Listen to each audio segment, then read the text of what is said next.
Apakah stroke itu bisa diidentifikasikan sebagai penyintas disabilitas? Nah, mungkin teman-teman semuanya banyak yang bertanya seperti itu, apakah bisa disamakan gitu atau enggak ya?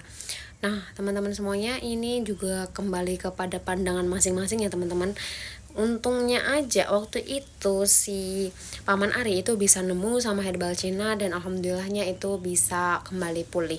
Nah, teman-teman semuanya, kadang orang mikir kalau stroke itu benar nggak sih bisa dikategorikan untuk apa namanya sebagai dia itu disabilitas. Nah, stroke itu kita tahu ya teman-teman, dia merupakan penyebab utama kecacatan dalam jangka panjang, yang dimana penyakitnya lumayan serius. Nah, yang secara signifikan nantinya itu mengurangi mobilitas, sehingga kan kalau orang stroke kan susah buat beraktivitas ya teman-teman semuanya, apalagi kalau memang sudah, mohon maaf, sudah lumpuh juga. Nah, itu benar-benar susah untuk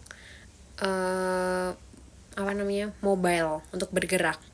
Nah, waktu itu teman-teman semuanya, Paman Ari juga mengalami hal yang sama. Jadi Paman Ari itu sempat koma juga 4 hari di rumah sakit, dan waktu itu nggak sadarkan diri teman-teman. Waktu sadar badannya lumpuh separuh, jadi badannya tuh sebelah lumpuh separuh dan nggak bisa digerakkan.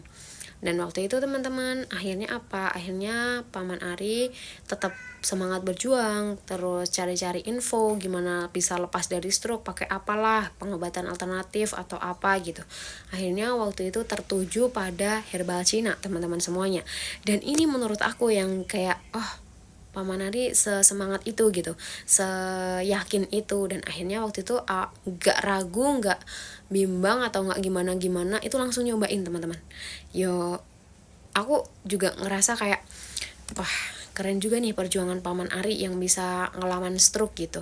Dan waktu itu qadarullah, alhamdulillah Paman Ari itu kurang lebih seminggu tuh udah kerasa, udah ototnya lemes lagi. Terus mungkin tapi perubahannya belum signifikan banget. Nah, kelihatan signifikan banget tuh 1 bulan teman-teman. 1 bulan konsumsi, Paman Ari udah bisa mulai jalan, udah bisa mulai beraktivitas kembali. Bahkan ya kurang lebih 2 bulan jalan, 3 bulan itu sudah mulai kembali normal. Dan alhamdulillah sekarang udah sudah dinyatakan pulih dari stroke, dan bahkan sekarang masih bekerja loh beliau teman-teman semuanya. Jadi nggak kelihatan kalau beliau itu dulunya pernah kena stroke. Nah, ini teman-teman, semoga kisah ini bisa menjadi inspirasi bagi teman-teman semua.